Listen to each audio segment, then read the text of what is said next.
John Pacenti, we're going to go to you with story number 3. This comes out of the Key Biscayne Independent. This is a piece you wrote, so you might not be able to comment, but you can provide some insight as to what goes on. I'm going to read the headline, first couple graphs. John, then I want you to comment. Headline, Moss asked that let it flood option be studied in Big Dig plan. And here we go, first couple graphs.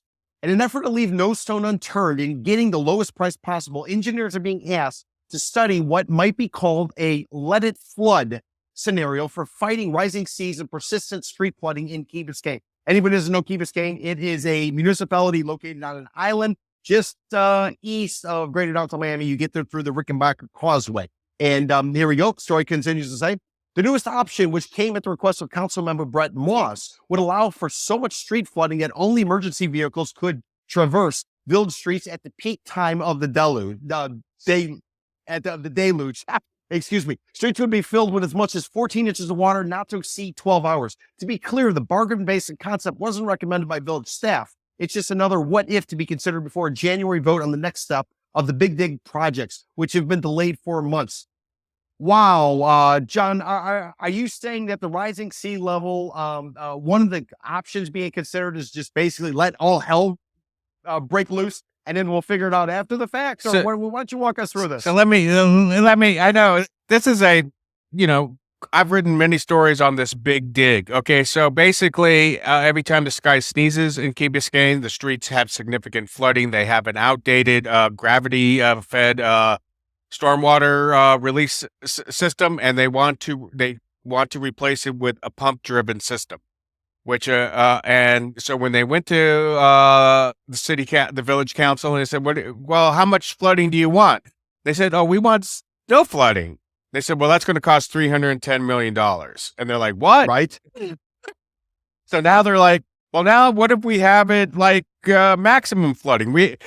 We have another council member who said, well, why don't we just put bigger tires on emergency vehicles, and then it could be like up 8, basically an ocean, and you could just go through the streets. The concept is that the storms that will dump this amount of rain are infrequent, and that we should consider them like snow days, that residents can hunker down for 24 hours and then,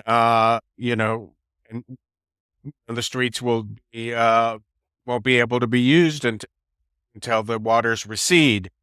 There's a lot of moving parts to this Big Dig. It reminds me of on The Sopranos, when Tony Soprano was talking about Hurricane Katrina, and he goes, we got to get down to New Orleans. They're minting Krugerrands down there. Because and so there's a lot of money.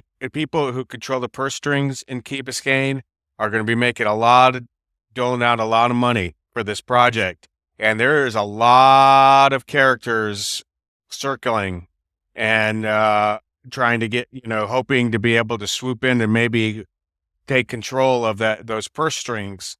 But in the meantime, they're trying to figure out how to lower the price, because it's $310 million is too high.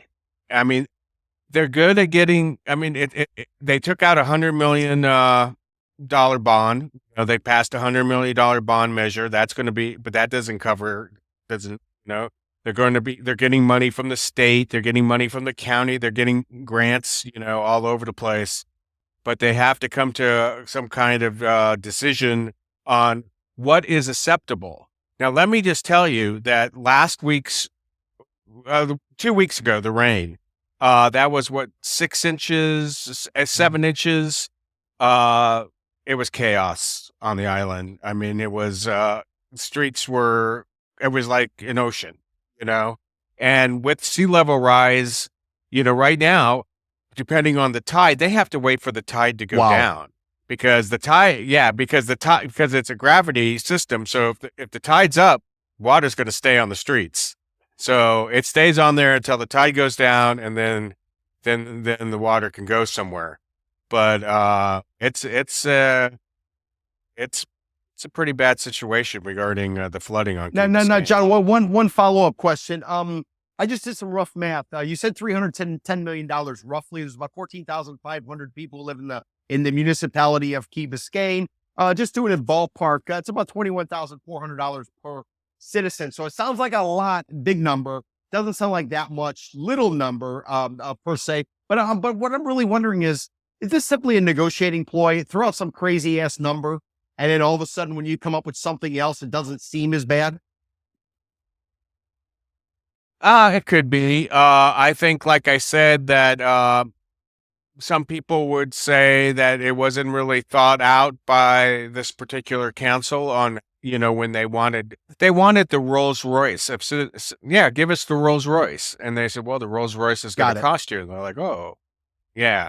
And so now they're kind of looking for, I don't know, a Chevy Malibu. Uh, and a Chevy Malibu can get you from point A to point Z, you know? So, th- b- they got to decide what to do here. And that's going to happen in January.